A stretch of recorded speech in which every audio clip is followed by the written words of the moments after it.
Hello everyone and welcome to Thursday Live Lesson here on Ukulele Underground. My name is Aldrin Guerrero, joined by the two musketeers, Mr. Aaron the Voice, Nakamursi. What's up, Aaron? What's up? And Mr. Kahai the Legend Fergus. What's up, Kahai? What's up? We're back, baby! It's 2020! Yeah. You got 2020 vision, Kahai? No. Oh. Definitely not. I have very bad vision. Right on. What's your New Year's resolution, buddy? Get LASIK. to get them 2020s. Yep. Yeah, okay. What's yours, Aaron? I don't know. What are we giving up by February? Because usually they say like most resolutions are broken by February. I think in every New Year's resolution that I've had, it's broken by the first week of January. Oh. So, there was one that's like, I'm gonna stop swearing. And yeah, that was done. Like the next day, I think. I forgot what that was. I was in college when I did that, and it was like for those. I mean, I know this is like a very family friendly show and stuff. Yeah, I cursed like a sailor. And off all this stuff. I cursed off camera. Off camera, I cursed like a sailor because I had my friend Susan. She was a Suki. For those of you guys who know, she's like a private student of mine and stuff, and we had to hang out with her in a bunch of other ukulele festivals and stuff. And when I'm just outside, we're like having lunch, she's like, I've never heard you swear ever. I was like, oh man, you're in for a ride. hang on to your seat, Suki, because hot dang. Right, Kai? No, I'm a good boy, right, Kai? Where we're going, we're not gonna need those alternative curse words. Hot dang. We're not gonna need no bleeps and bloops. We're just gonna hear the full thing. All right, so this is Thursday Live Lesson, and how this works is you guys ask us questions, we give you answers in any which way we can, usually via Ukulele Underground forums and email and stuff like that. So I try to answer them, and these two guys will come in with their 2 cents. We try to come up with the best answer possible. It is live, so we have a live chat. If you guys want to chat it up with us, you guys can ask us questions in the live chat also. You guys can ask us any question that you want, preferably ukulele related. If not, we'll try our best, because why not? We love you. Right, Kahai? Yeah, that is true. Yeah, there you go. I got one. I got a... Mm-hmm. Good one, boss. Maybe that'll be my new Self high five. Right on. So let's just go for it. Kahai, give me the first question of 2020 of this decade. Yeah, so we in the forum, it wasn't really a question, but Ritesh kind of asked for help with a song, and it's like an Indian song, I want to say. Yeah, it's looks like an old Bollywood film. Yeah. And he said that he kind of figured out the notes to it, but he was a little confused with what key it could be in, because I think he also said that he heard that it could possibly be 2 different keys at the same time. It might be. From my quick listen to it, I actually listened to it right before we got started and stuff. I think the first part where you're getting confused is it's not an F sharp major, it's actually an F sharp minor. So that changes things up a little bit, because you're gonna have F sharp minor and that C7 is basically the 2 chords that I'm hearing that is pretty prevalent throughout the beginning of the song, and then it does go to to a different place. But I mean, I was playing F sharp minor and C7, C sharp 7 over it, and it was working okay, but it sounded like it was going somewhere else. But for the most part, that's going to be your your key and the scale that you're going to use. So there's that part that goes,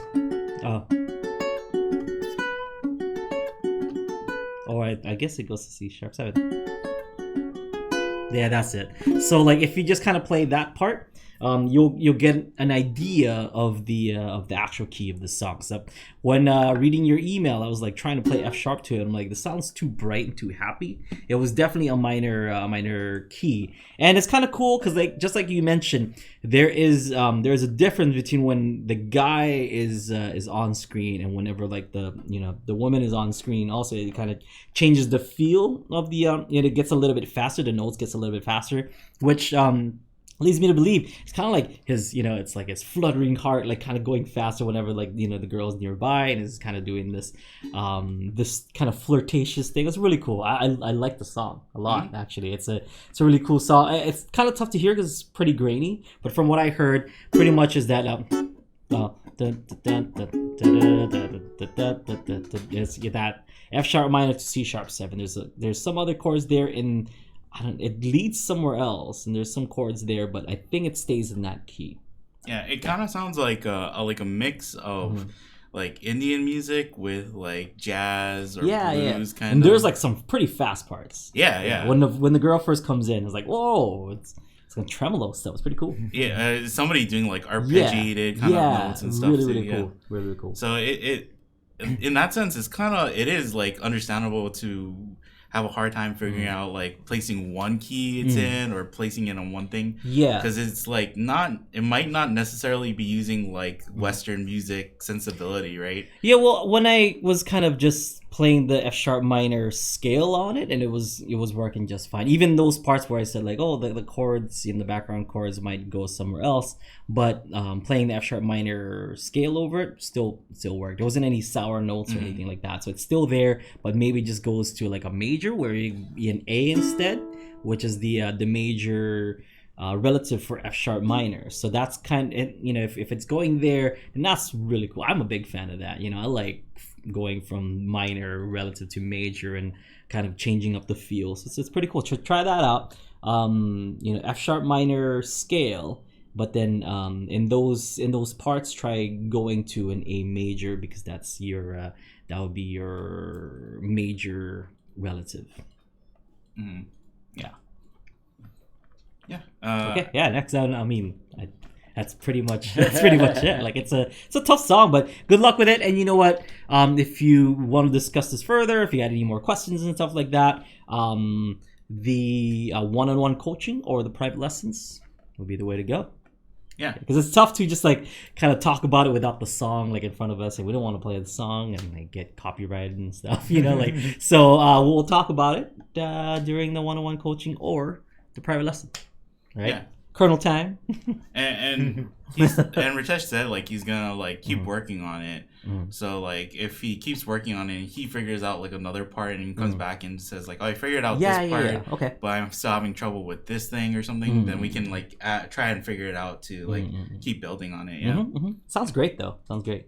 Yeah. It's an interesting song. Like it's probably not something that we would figure out on our own or like find on our own. So yeah, it's cool whenever like members send us kind of different songs that we would never think of, and like, oh yeah, we can at least try and help you figure it out a little bit or something. I like Bollywood stuff, and I was just telling Aaron that I watched Aladdin, like the new one yesterday. Did you see that? No. Guy with Will Smith, and my first comment was like, "There's no shortage of Bollywood dancing like in that movie." It was cool because like. I don't know if it's spoilers or anything, but like Aladdin's trying to like woo her with his Bollywood moves and stuff, and she's like, no. Oh snap, strong. But he does a really good job. Right? Yeah. It was awesome. I guess they're like actual Bollywood dancers. Yeah. Like, they're trained in that way. It was really cool. My only gripe, Cave of Wonders was like a 5-minute scene, 10-minute scene, max 10 minutes, if that. But I like the Cave of Wonders. I forgot like how you described it, cave of kind of okayness or something. It's not really wonders. It's like slight amazement. Slight amazement. It's one room with the with the lamp right in the middle on top of this like tall whatever thing, and like. They walk in and like, oh, a magic carpet. It's like, what? Come on, man. You gotta, like tease it a little bit and then give me the carpet. We don't have time. We added to the storyline, so we gotta cut out the Cave of Wonders extended scenes. And another gripe. I was just telling Aaron, if you can afford all the CGI to make the Cave of Wonders melt and all this, craziness going inside the cave, but you couldn't like CGI like the sand tiger talking, like, because it was like I explaining to Aaron, like, remember Olmec from Legends of the Hidden Temple, where like the eyes just lit up and stuff when he talked. Imagine that, but without the mouth moving. It's just like the eyes. The eyes would just light up. The mouth and the eyes just light up, and it would just be this voice. And I'm like, Dad, come on, man, give me CGI. Like they spent too much money on melting down the cave. Yeah, that was kind of the amazing part of Aladdin, the animated film, right? Because they're like running away from it. There's all these, the lava because come in. Before that, there wasn't too much of that in Disney animated films. Yeah. And that was the first time that it was crazy that big. That whole sequence, not even 30 seconds. Like that part where like they're trying to get away from it. They're just like, oh no, it's melting. We should go. And like, oh, Jafar, give me your hand. It's like, wait, what? What? Yeah. First, give me the lamp. Love it. It's my favorite Disney movie. I have high expectations. And it was okay. I didn't hate it. It was just fine. I give it a 6.5. all the remakes though, it's always hard because if they don't change enough, people are gonna be like, oh, it's just the same. Yeah. And if they don't like add in the parts that people really remember, then they're like, oh, how come they cut that part out? Yeah. They changed it. Changed it too much. Because my wife saw it before me, and she's like, oh, you know what part was really good? The magic carpet. It was shot for shot. I was like, was there the part where like the Sphinx nose comes off? She's like, no. I'm like, what? That's like the part that everyone remembers. It's like, I guess it's not shot for shot, Miss Guerrero. I like that's the part that everybody remembers, but she didn't remember. I don't know. I'm a huge Aladdin fan, so but it was okay. I didn't hate it. That's my Aldrin Guerrero's review. I didn't hate it. There's like only 3 levels. Pass, I didn't hate it. It was okay. For Aladdin, at least, I'm not gonna. It's tough. It's gonna be tough. Yeah. It's gonna be tough, especially without Robin Williams. Anyway, ukulele questions. Give me another one. Well, another thing we had in the forum too was on Kavai's practice log. I saw that. Kavai, like earlier, he posted videos of him practicing clawhammers and stuff. Yeah. And a couple of people said like, "Oh, this is real. Like, I like clawhammer. This is really cool." And Kavai said, "Oh, maybe they can talk about it on the live lesson too." So that is my kryptonite. I think I've said it over and over again. It's like my kryptonite. I mean, that clawhammer style just eludes me. Like, I just can't seem to get. I don't play too much bluegrass or anything of that kind of that style, so it always eludes me. But whenever I kind of do a clawhammer, Fauxhammer. I'm gonna call it Fauxhammer. I kind of always do this like. So I'll slow that down. I'm doing for example in C. Because you can do the full strum there.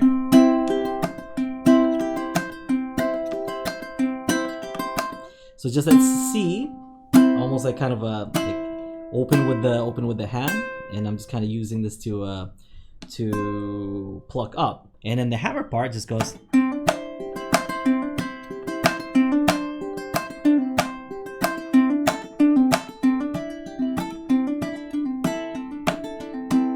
So just kind of going. It's tough to explain. It's here. Yes. This way. This way. Yeah. So I would kind of just like hit the strings. I'll do it slow with the pointer finger. So it kind of hits it, and then going up again with that same finger. So you can do kind of a hammer on with the left hand, and then on the up. I would hit like a different string or the same string. And then I would just kind of do this up, down, up with like 1 or 2 strings after that. So.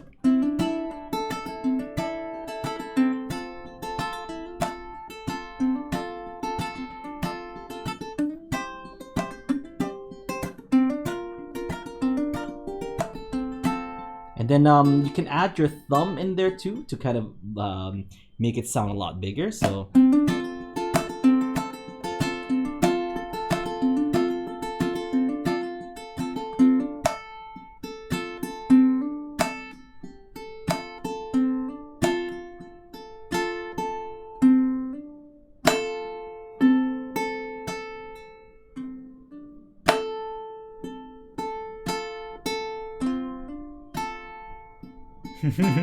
So I mean, it's tough for me to explain because I'm not really doing it, but it's just like a way to make it sound like, oh, it's Clawhammer-ish. It's like Fauxhammer.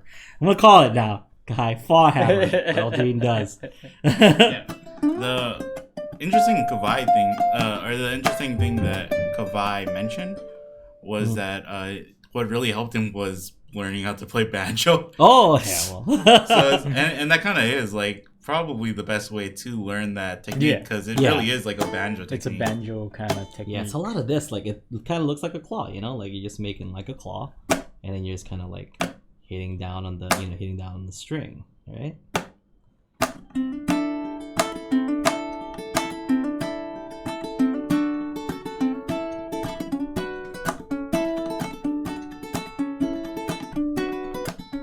Fast. It's like, oh, okay, that sounds bluegrass-y. Bluegrass-ish. Yeah.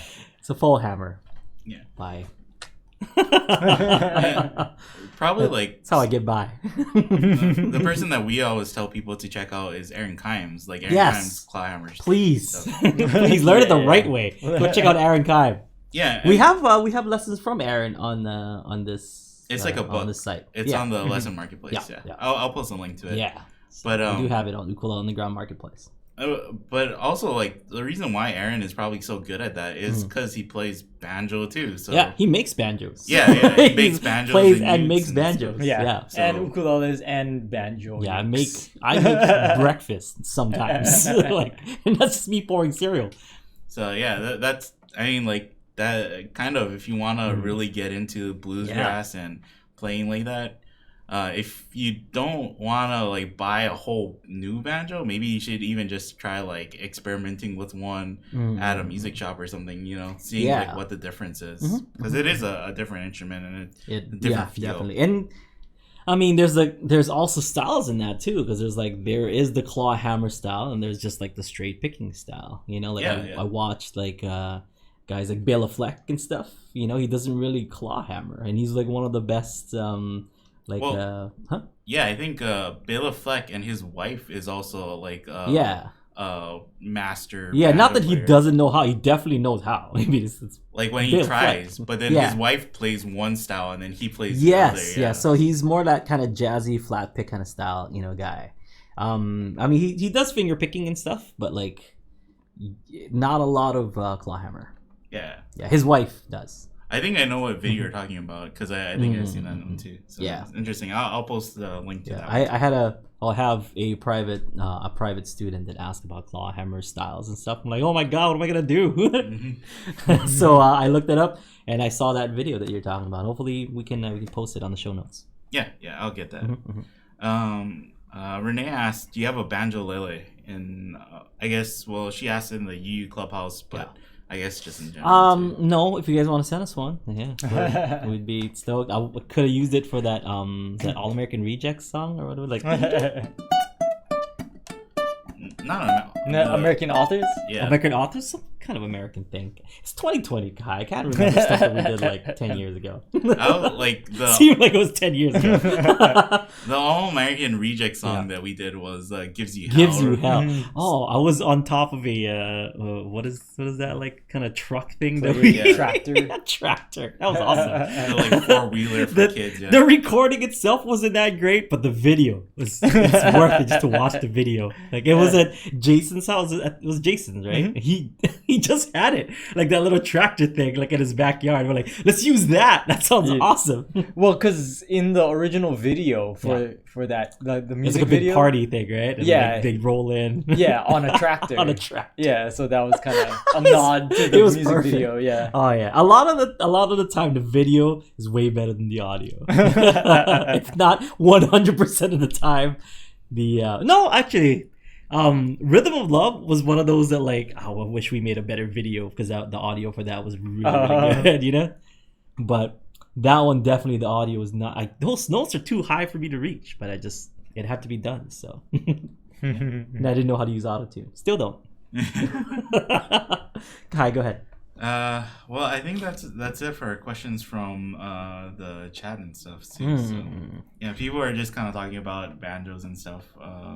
Talking about like how Steve Martin is really good at banjo. He is. He's the man. Did he just like get recognized by like the whatever board of banjos? I don't know what did we call it. It's just alliteration. I don't know. Board of banjos. No, he did though. He recently got recognized for something. I don't know. It's just like. Is it? I know Béla Fleck does this, but I want to say that or like. I know Béla Fleck has a band with like Yo-Yo Ma, or they play together and they tour together sometimes.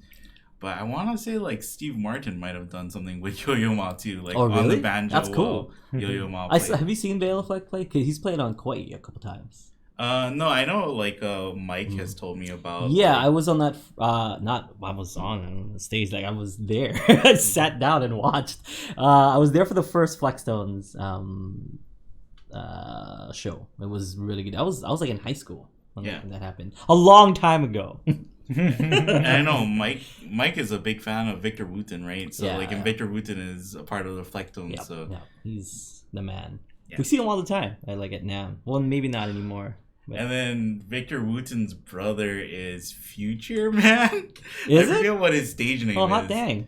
But then he's the guy who has like the drum machine that kind of looks like a guitar, but then he's like hitting it and really doing all that stuff. Oh, I don't know. Yeah, I don't know. Now I'm gonna have to check out the show notes. Yeah, Victor Wooten's like, so that's one of his brothers, and then another one of his brothers is like a really good Reggie Wooten is a really good guitarist too. So like all of his brothers play instruments. They're all really good. It's too much talent in one family. That's where it went, guy. You know, some families just have all the talents. Yeah, like the Cruzes. Like the Cruzes in Hawaii. And then like the Cruzes got mixed with the Garzas now, and they're like now they're making super babies. What the heck? Like, how is my kid supposed to compete with that? Super baby.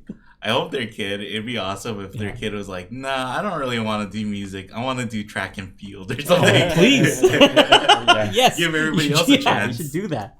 Yeah. You know? Because, and I saw that little boy like kind of handle drums, like, but he was like super young. He must be super good by now.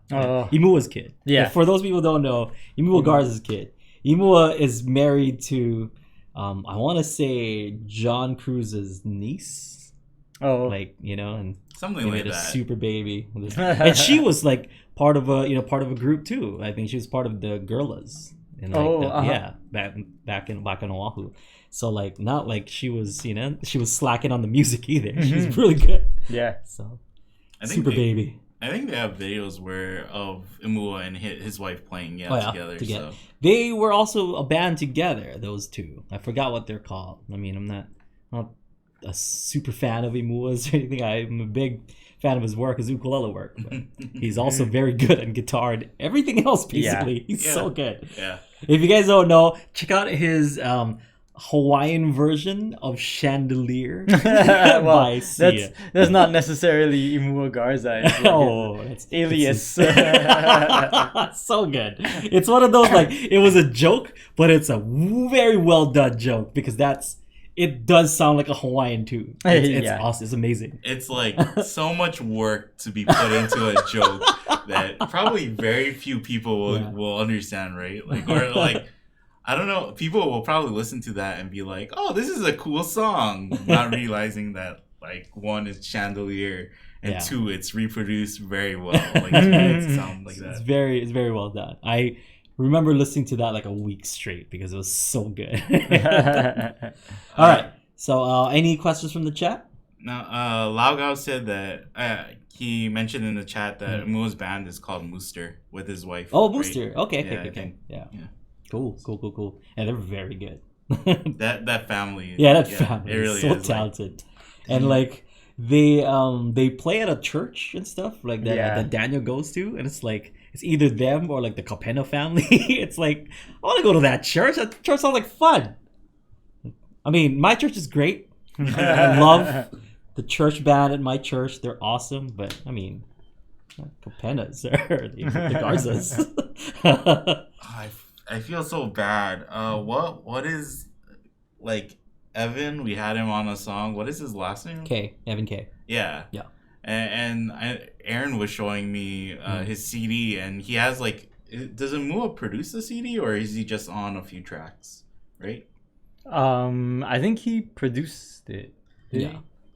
So basically, he played all the instruments. Yeah. Because if he produced it, that's an Amua project. He showed me one of the songs and he's like, try listen to this. It sounds like Amua just goes like all Amua all over it. For those once you hear him like start soloing on guitar, it's like, oh yeah, this is definitely Amua playing. So if you guys are wondering who we're talking about, he actually has some tutorials here in Ukulele on the Ground. Check out Imua Garza. Imua Garza, seriously one of the best ukulele players in the world. You know, in my humble opinion, one of the best uke players in the world. One of the best musicians, you know, that I've ever met. Actually, I guess his wife is John and Ernie's sister.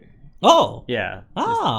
She's just like their younger sister. Oh, that's then even closer. Yeah. I thought it was like the D's because she's pretty young. Ernie Cruz Sr. is her dad. Oh. Yeah, that is, I mean, I didn't think it was that close, but hot dang. Now that baby's even more super. Yeah. Come on. I know. Jeez. Couldn't have given like, you know, just couldn't have let the family tree like been pretty good, not like, oh man, we're gonna have like this super child. There's definitely some super children being born in this world. Like Chrissy Teigen and John Legend. Now that kid set for life. Unless they're like, you know what? I want to be a professional dairy farmer or something. It's like, oh, that's interesting. Okay, go for it. I want to go to computer engineering. Like, yes, that sounds great. Please. Guess so. Yeah, let's go. Yeah. Okay. We do have a live chat, so just type it up in the live chat. Ask us whatever you want. Is there questions in the live chat, guy? No. Pretty much we got all of them. So yeah, 2020 is kind of starting off a little bit slow, especially for like the ukulele stuff. But I feel like there is some cool stuff to look forward to this year that haven't even been announced yet. So we're not gonna go to NAMM this year for like this is our third year that we're not going to NAMM, third year in a row.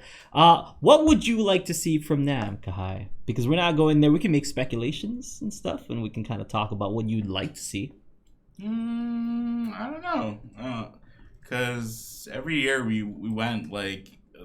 All the major players bring like new models and stuff, but I don't really know how they could like make some like a new ukulele or make something. Is there like an innovative, even just like an accessory that you would want to see? Maybe it might have been cool to see. We saw like the last NAMM that we went. We saw some electric ukes. But it might be cool if like one of the major makers like tried to go into that venue or like at least like semi hollow body or something. Oh, that'd be sick. Yeah, because all the ones that we've seen, they're pretty nice, but they're not made by like Connie Leia. Yeah, Clawhammer made a pretty good one. I mean, they're one of the major guys and stuff, but or like pretty few and far between. Actually, Ko Aloha is celebrating 25 years, I think, this year. Oh, that's cool. Are they putting out a special ukulele? I think they are. I'm not sure what it is though. They don't really go to NAMM. Those, I mean, they go to NAMM. But but they don't like exhibit or anything. Yeah, because like they did a few times, but not every year. I think the last time we went, like they had a booth, but we were kind of like surprised even then, right? Because every so often they would decide to go. Yeah, there's that Australian dude that was like really good. What's his name? It's Asian. I don't know. See that Montgomery, Rio. Rio Montgomery. See, I knew it was an Asian name. Montgomery, so Asian. You have to search your mind palace though for what Rio is it, right? Yeah, there's a lot of Rios in the ukulele world. I feel like Rio Montgomery is the ukulele Stevie Ray Vaughan. Quote me on that. Fight me. Because he is. And like he does the thing too, like wears the poncho and so he has the look also. He has the Stevie Ray Vaughan look. Yeah. Oh. If you look up some videos and put it on the shoulder. He's good. And he's got chops. The kid is really good. The kid's good. Who else plays Ko Aloha? I don't know because they lost so many people. Yeah. There's a kid from Guam that's like really good. That is a Koloa player. I'm blanking out on his name too, but I'll remember it. Oh my gosh, who else? Well, I just found out that Kellen Pike. Yeah, he's gonna be coming to our ukulele retreat next month. Multiple Hoku Award winner, Kellen Pike. Yeah. He's a Koloha artist. Oh, is he? Oh, nice. Yeah. Nice. So he has a 6-string that sounds pretty nice. Yeah. Oh, watch out. Joe might try to steal you. Joe's coming to the retreat. It's like, are you happy with your 6-string? I don't think they're going to be there on the same day. Oh, okay. But, yeah. But by the Okami brothers are like, what happened? Yeah. I mean, like, whatever Kellen brings and whatever he does for the retreat is going to be cool. But, like, that would be cool if he brings his 6-string. Because I know there's some people, like, in UU Plus who were interested in that whole, like, multi-string, kind of Hawaiian strumming more, those guys would be the guys. Yeah, exactly. Yeah. They're both coming, yeah. Is Victoria still Koloha? No, I think she hasn't been Koloha for a while. I don't know. I don't think so. What does she play now? Maya Moe is. But even Maya Moe is not around. That's right? true. Oh, actually, no. Maya Moe got bought by someone. Oh yeah. It's not. So they're not Clawhammer guy.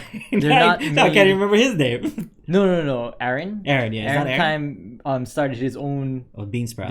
Yeah. Okay. Yeah. So I think Aaron finished off a bunch of the last orders that were under Gordon and Shar, but someone else bought Maya Moe and is making it still under the Maya Moe name. Yeah.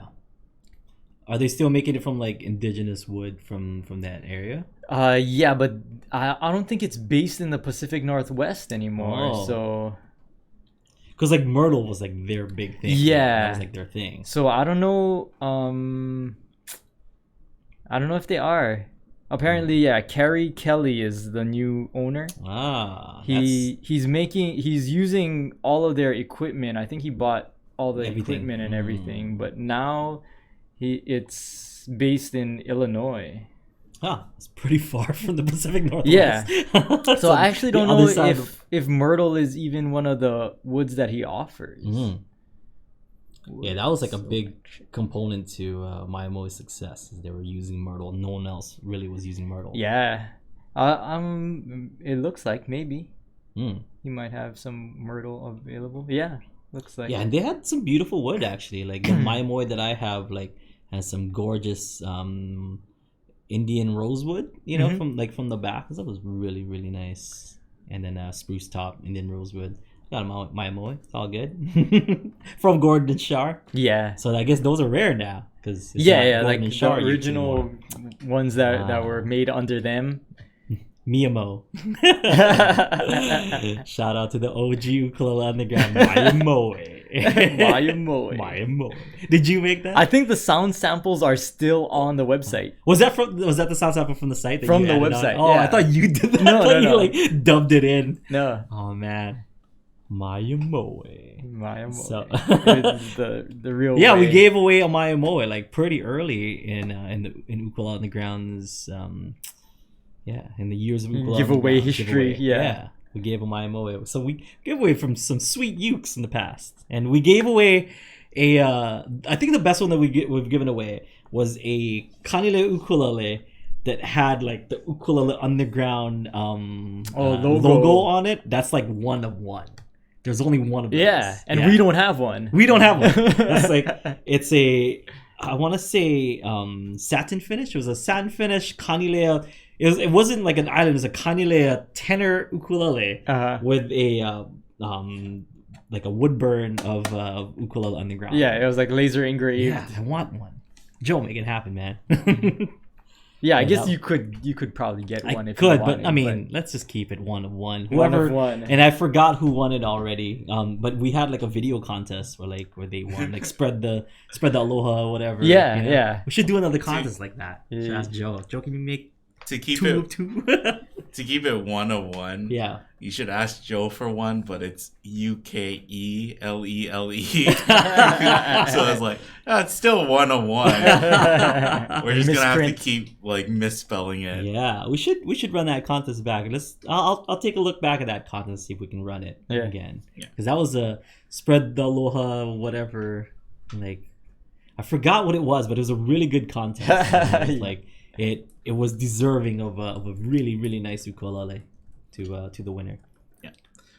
Renee has a question. Sure. So she says, I have a question about slides, short slides. Sure. I'm trying to slide/bounce a G by moving it down and up one fret.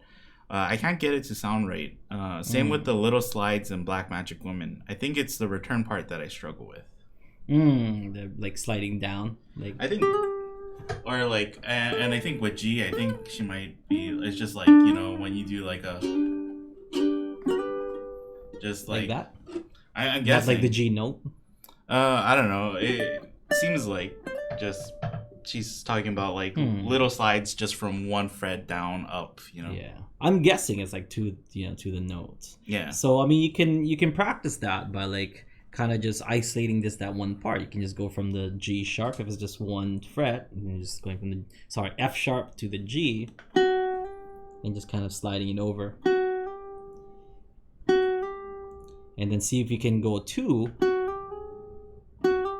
by just hitting this one. And why? I mean, it doesn't make sense to kind of practice that way, but for me, my thought behind it is if you can still hear it 2 frets up, then that means it's, if you hit it correctly the first time. So because it diminishes as you go forward, right? So that's 3 times. See how it kind of dies and stuff? So if you can make that last, as far as you can, and then go down, say from the D note on the E string 10th fret. So that one dies a lot quicker.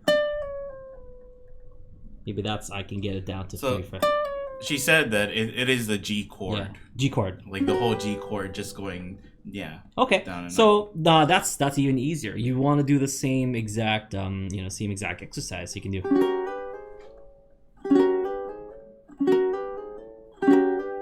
Because it's all in the strum. If you do that first strum correctly, everything should be okay. And you just moving your fingers should hear something coming out of it. So this, like on your right hand, you're just kind of making that first strum really loud. So just practice it going from here and making sure you're holding the the shape of the chord. Because if you're going one finger and then the rest of the fingers, for example, then it won't really sound too great. You need this whole chord to move together. So. But she said that she's going up and then back down. So. Like that? Yeah. So you can do that. You can do that exercise. But instead of going up, you should try to go 2 up and then maybe 2 down. And then just do 1 up and 1 down.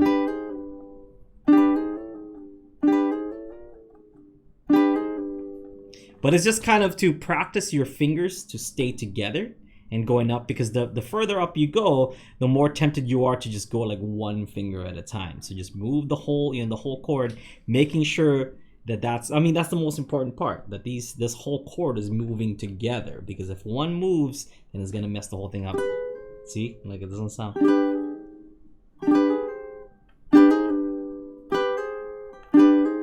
And then 2, then maybe 3, and then go up 2, go down 2, then go up 1, down 1. It, like, we said this previously too, that like any slide or hammer on or those techniques, like they're all the diminishing techniques. So like the volume will diminish, like the as soon as you start the technique, it'll just go down. So you have to start with, if you want it to be loud, you have to start with a hard enough hit where it's projects. Yeah, so you can you have signal to to slide forward and out, because if it goes weak, then it just gets weaker. And the longer that you wait to, like if you hit and then you kind of wait and then slide, then it's not gonna sound as projected. So it kind of goes hand in hand. You do the strum and then you do the slide almost immediately afterwards. Another thing too is you can use your thumb up here, and you can just kind of like use the thumb to guide your slide, because I'm using the thumb as what would that be called, a fulcrum point? I think that's important. To use this. Your thumb stays stationary and then your other fingers move. And because if you're moving your thumb with it, then that might it's harder to get accuracy. Yeah, I think that might be part of the problem. She might be moving her whole hand. See, I'm kind of wrapping my thumb around here, just like I normally would with the or even like I'm kind of cradling it using the pillow right here. Yeah, that works too. And then still so you kind of have your whole palm to kind of anchor, and then you just because I'm using this thumb to kind of like to have it swing. So I kind of swing it forward and swing it back. So imagine that's like a swing. Especially with just doing it one fret up or one fret down, you really don't need to move your whole hand. So it's just the chord shape. So just kind of like hold the chord, start pushing in that direction, release a little bit of pressure just to get over the fret, and then come back. Really? Yeah. I try not to, because if you release the pressure like a little bit to go over, then it like kind of dies out. So I almost like push it. Push down, like not too almost like duck diving when you when you surf or bodyboard, that you gotta duck dive, go down. I guess so. If to keep the sustain, you mean? Yeah. Well, probably because if you let up just a little bit, that's gonna mess with the sustain. It'll kind of kill the volume. Probably as you get better, you can kind of play with the idea that your hand is like lifting up a little bit. But that, I feel like that's like a subconscious thing that you don't really think of. Like right now, you want the sustain more than anything else. So you probably do just want to just press down and then kind of run your finger over the fret wire. Yeah. Renee said, do you bend the strings while you do it? No, not really. I mean, you can if you want to. That's almost like a different technique. If you want to hold the sustain, so it's kind of like how you would with like a vibrato, so you can kind of do that. You can do that. But there's no, it's not bending. Like the really bending sound that you're getting is just from the slide. Yeah. So.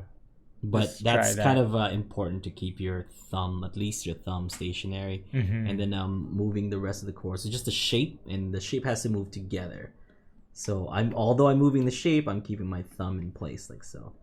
It's kind of like how you said before that you can take away your ukulele and your hand will look like it's holding the G chord, like no matter what. And so it's like you want to keep that same shape going up and down the neck. Just be super comfortable with it. Like Shaka chord. When would you use that? I mean, or where is there a party in the USA? I'll hop off a plane out LAX with my dream in a cardigan. Welcome to the land of fame access. Well, I'm just trying to figure out when is she using this. I wouldn't know where to put in Black Magic Woman. I don't know if I've ever used it in that. I think she used that as a different example. Black Magic Woman. That's why I thought it was the note, because in Black Magic Woman I was like, I don't think I slide I think it's like G. the 2-note slides that you do in Black Magic Woman. Okay. But I don't know when you would do. Yeah. Parallel octaves. Yeah, where I'm kind of keeping the same, distance between. Distance.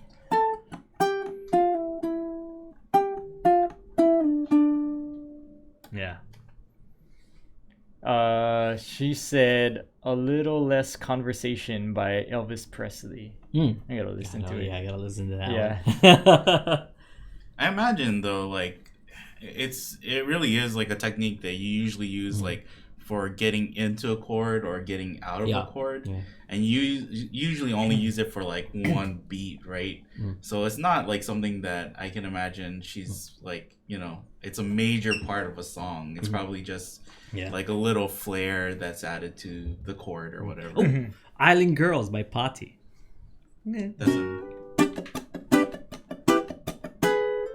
No, that's just like a one slide. Like I'm asking. Oh, the up and down. Back. Oh, yeah. That is... When would you use that up and back? Yeah, I don't know. I don't think I've ever used that chord. Yeah, like going up and down. I definitely do on parallel octaves. Yeah, but that's just two notes. It's not like a full chord. I don't know. I mean, it's not out of the ordinary. Like. It's not super rare, I'm guessing, because you could use it in a bunch of stuff if you felt like it, you know.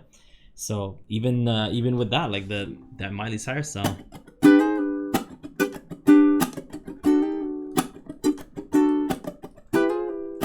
Yeah, that's a cool effect, you know. It's cool. Like finding the right place to put it though. It's kind of imitating like the sound of a wah pedal too, right? Almost. So like you wouldn't necessarily like just slam wall pedals on every song. You gotta find the right place to put it. Otherwise it kind of just like sounds like you're mashing two things together. There's a pedal. I don't know what that pedal is called. I don't use it, but is that kind of you know, kind of pedal? Does it like sound dumb? So just try to explain. It's sounds ridiculous. It sounds like you're talking about like an Ottawa. Like a flanger with that flanger. Flanger.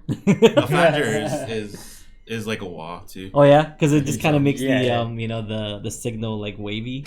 Yeah, I think it's a different idea of the wah, but it's basically the same thing. Wobble bass. You need the ring for it. I was you know the boy is he fishes, Tito Boy, for those of you guys you know who check the Aloha Friday Live Jams in the chat. In the chat. He likes to go fishing, and I had stuff about fishing that I had to ask him, but I didn't know any of the like technical terminology. So this just sounded like kind of like, you know, the thing with the thing that you put at the end so that the fish can get it. The thing, it goes like this. It's like, what, a lure? I was like, yes. Yes. Sparkly lure. What are those called? Like, yeah, it's just a lure. Like, yeah, that. It's like, you know, instead of the hook with the worm, you have the thing with the little tiny octopus. It was, should have been there for that conversation. It sounded so dumb. You know, like made out of or whatever. Vinyl vinyl with some kind of gummy thing. I don't know. Yeah, that's how I was trying to ask him, what is that with the gummy thing? Apparently some of those are really expensive. He's like, what, lures? Like, yes, that's it. I'm cringing so much. I don't fish. Well, no, I'm cringing so much because this relates so much to me. Like, when, like if I tried to talk to my dad about like, you know, baseball or football, you know, they're hitting the ball and then it goes over there. It goes on the thing with the bars. It goes over the bars. You know, when they hit it and it's like not a home run, but they get like a couple bases. What is like the home run equivalent in football? What would that be called? We are not the three guys. You know, the thing. And then the ref does the thing, you know? He makes like the post thing. I feel bad. It's like for any person who is, you know, like sports or anything, if they come into our office, it's like, oh no, you're not gonna have anybody to talk to. I'm sorry. Yeah, I like tennis. You know, I play that. That's a. I'm speed. I'm always unsure, depending on what sport it is, if they call it like a field or a court or a rink. Like, you know, it could be either of those, and I don't want to use the wrong one. It's like the place. Yeah. Is that a touch gym area? Story. Yeah. I mean, I know a little bit. What quarter are we in? I think it's only hockey, right, that does periods.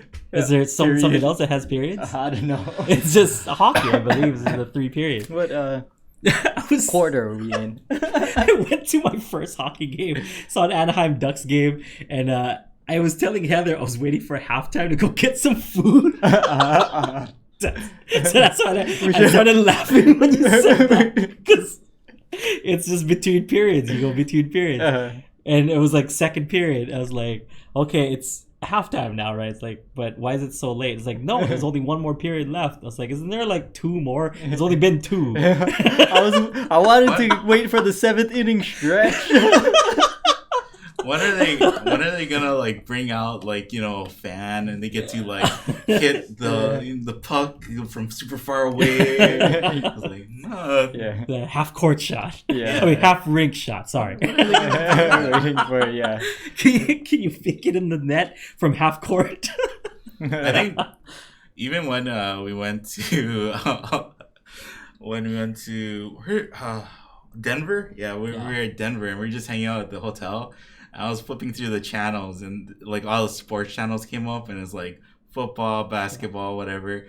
And I got to lacrosse and I was like, I think we can watch this. And we just started watching lacrosse. Great. For those wondering, we do not have lacrosse here in Hawaii. But even if we did, I don't think any of us would know any. Like, anyway. I feel like all of us, kind of like Aaron likes running and he likes that kind of stuff, and you and Ryan like tennis, and then I do archery, so it's like cool. All the stuff that it's not major sports here in Hawaii. No. And all the popular things to do here too, right? Like, oh, you go fishing. It's like, maybe right, fishing is the thing. And I didn't know. Because I saw some. It was like on Reddit or something, or like one of the lures like was like thousands of dollars or something for like a certain lure. So I thought I'd connect with Boy, with Tito Boy. I was like, oh, I saw on the internet that one of those things like costs kind of a lot. She's like, what things? You know, the thing that's like how it started. Jiggly. It's like kind of gummy. Like that. I remember using the word gummy. It's not the hook. It's not like the line. It's the other thing that you think. Instead of the hook, I guess there's a hook in there. I don't know if there's a hook in there, but like it's the thing. Instead of the worm, it's the fill in the blank. Yeah. Oh, actually, speaking of which, did you want to open that on today? Today or tomorrow? What do you guys think? Something else I was gonna ask. If you want to do you want to set another challenge? Yes. Because the last one we did was... Let's do that. Yeah. We'll open it tomorrow. So well, you can show those, the CDs. Little teasers. Yeah. So Craig and Sarah graciously sent us some awesome Christmas presents. Like a giant box of things. So here's the gigantic box of things. Which I'm not going to open till tomorrow. Okay, so for the Lower Friday Live Jam, because I want them to kind of see it and stuff. And I want more, as much people to see us unboxing this as possible. Oh, you might have to blur out some of that. People can't read that small. But they We're also not streaming in 4K. Me and Aaron kind of opened it to just see like if there's any food inside, make sure it's not perishable. Yeah. But we wanted to keep it as a surprise, so we like put it back all back in there. So this is the card that came with it. So I will read it tomorrow. I don't know if there's any spoilers about what's inside there, so I didn't read it. I just read the "Hey guys," like in the beginning. For Uke Underground, this is the envelope that came in. But they gave us 4 of their Christmas Island CDs. So if you guys are still in the Christmas mood even after the New Year's, this is the must listen to album of the. Actually, check this out on Spotify. It's pretty cool. It's pretty good. So they do Mele Kalikimaka, Let It Snow, White Christmas, Christmas Island, Sleigh Ride, Oh Hanukkah, I Want a Hippopotamus, hip hop anonymous. I want a hippo for Christmas. My Filipino came out, hippopotamus. The Christmas song, Winter Wonderland and Merry Christmas Darling. Merry Christmas Darling, I love that too, and it's nice. Carpenters did a nice version of that song. That's my favorite. But now Sarah has taken over the role, which was once filled with Karen Carpenter, but is now Sarah Mizell. Sarah Mizell Dash Chi is now the best version of Merry Christmas Dog. So, should we also say like Craig and Sarah were gonna have a baby, so they had their baby. On Tuesday. That's another thing. So congratulations to Craig and Sarah. Hey, welcome to parenthood, guys. It's awesome. Sometimes. No, it's great. It's great. I love it. But so they just had a kid, help them out. Get a CD. Yeah, buy a CD. Buy a CD from their website. Their website is craigandsarah.com. Yep. With an H. Sarah with an H. Craig and Sarah with an H. It's a great domain. Yeah, .com, right? Yeah. Only second to aldrine.com. I own that. But there's nothing there. Yeah. There will be soon, maybe. you gotta set that up already. Just have like a under construction picture. That there's something on there. With a little guy doing so that people can't say there's nothing on your site. Like, no. There's an under construction site. You should make it like when your cursor goes over your site, like sparklies come out of it. People will be like, this site's been under construction for like 5 years. I'm like, oh, well, I'm from Kauai, so ask people how long Rice Street's being fixed. Has been under construction. It's been about the same time. It'll be finished about the same time too. Are you gonna have the baby dancing as well? Oh yeah, I guess all the like frogs, all the early 2000s gifs that I can find. Yeah, so. Check that out. Christmas Island. Wherever you guys get music, go check it out. But this is cool. I like this anime drawing of these two. Yeah, it looks exactly like it's pretty cute. Pretty cute. By the way, I'm not gonna trying to trumpet or anything, but Bernard Darabin, who is the art director for Bob's Burgers, gave me an awesome Christmas present. He drew me as a Bob's Burgers character. That's so cool. And he he sent me the video of him drawing it and stuff. So it has that's on your Instagram. Yeah, it's on my Instagram. So check it out, guys. It was like the coolest Christmas present I've ever got. No, actually, take that back. A signed Joel Murray print that I bought you. That Aaron Nakamura got me for Christmas is the best Christmas present I've ever gotten. This is a close second. But if you guys don't know, Joel Murray is the guy who made Rocko's Modern Life. He got me a signed print of a Rocko's Modern Life with all the characters in it. Even Really, Really Big Man, Kai. Even Peach is the devil. Aaron always surprises me with things he gets for Christmas because like, how did you even know about this? I've given up. Remember I said I'm pretty terrible. As soon as I accepted terrible gifts, I'll just give whatever looks okay. So, yeah, Christmas Island. Go get it. Our good friends, Craig and Sarah made an awesome album. Go get it. Did it say who did the art? Because that is cute AF. Yeah. See, I don't swear on camera. I wonder. Maybe their next album will have them and then the picture of a baby too, in between them, right? Excuse me. Christmas Island baby. All right, so let's set the rules for our next live lesson song challenge. So give me a key, people. So the people in the live chat right now. Give me a key. Or give suggestions for other parts of the song. Challenge. What do you guys want? What should be necessary? I want to put as a bonus. Trent said D minor. Oh, D minor. I don't know. Snap. No, or F. F and D minor, same thing. Yeah. So, okay. Yeah. Key of F or D minor. So that's pretty good. That works. F, that works. Yeah, Give F or D minor as long as you have the two chords of F and D minor. Oh, hot day. As long as you have F and D minor in there, that counts. But you can do it either in the keep F or keep D minor.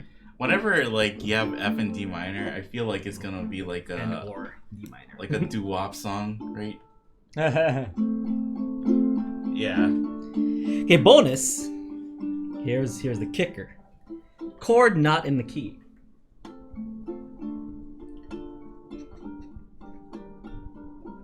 For example, in the key. In the key. Yeah, exactly. Oh, what Aaron played there, F to A, which is not in the, it would be an A minor, A major, then to D minor. So chord not in the key is the first bonus that I'm going to add here. What else do you guys want to add? Any suggestions from the chat? This is a pretty hard one, so I don't know if we're gonna. Or Renee. Any subjects? No. Yoda said, "Baby Yoda sipping soup." Yoda sipping soup. What's going on?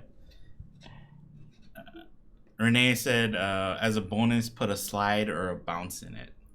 Slide or bounce. Yeah. And then Kevin said, use every note / chord in the scale. Oh. So I guess just like every chord.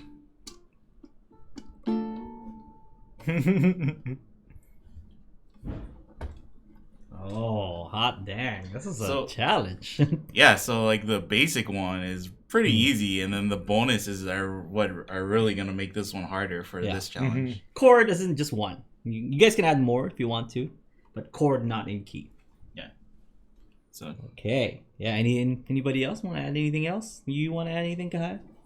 No, I think that's a good one for our first challenge of the year. Yeah, like we can make it pretty easy for people who want to try it out, like just the simple F or D minor, and then the bonuses will make it like more ridiculously hard. The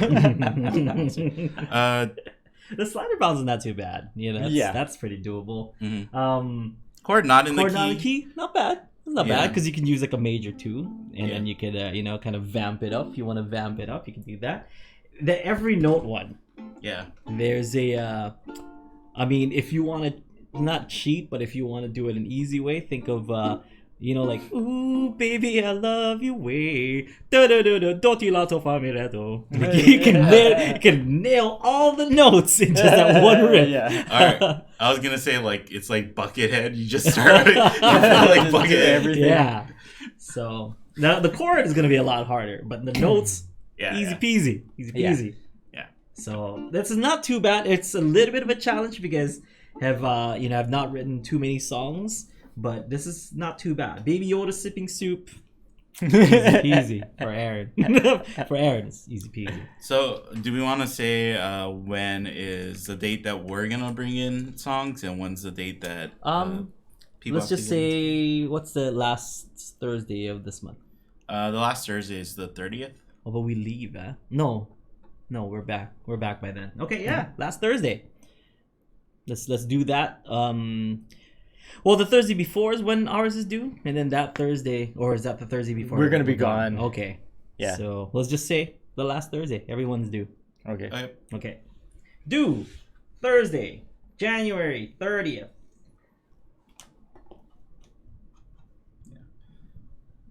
Earlier too in the chat, Kevin was asking about our last challenge. Yes. And I think Kevin was pretty much the only one who like made a song besides us. Okay. So I told him like, well, send him something since I think everybody else was. It's kind of understandable. It was the holiday season, so probably everybody was busy with stuff. But yeah. Nice, cool beans. Yep. All right, so this is the challenge for this month. Hope you guys try it out. We will be giving away something, just for the people that tried to write a song. So we'll hold a little giveaway thing at the end of the month when it's due. Okay, or should we have theirs due the week after? Either way. That's gonna be busy for us too because we're gonna have the live lesson, like in front of a studio audience. Yeah, I don't know. We'll figure it out. We'll figure it out. We'll have the retreat.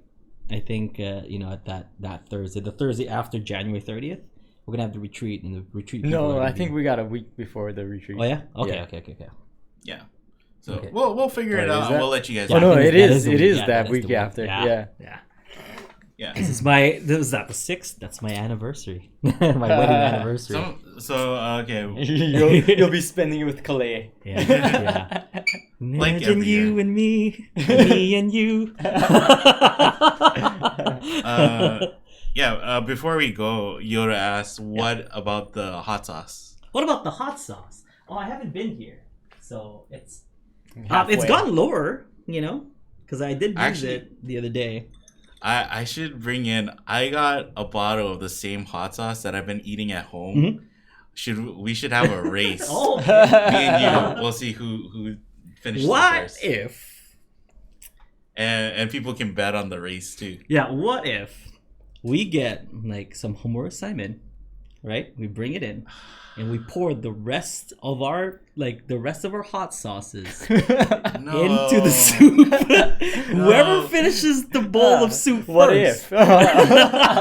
Whoever finishes the bowl of soup first is declared the winner. That's like having a race with 2 horses and then taking one of the horses out back and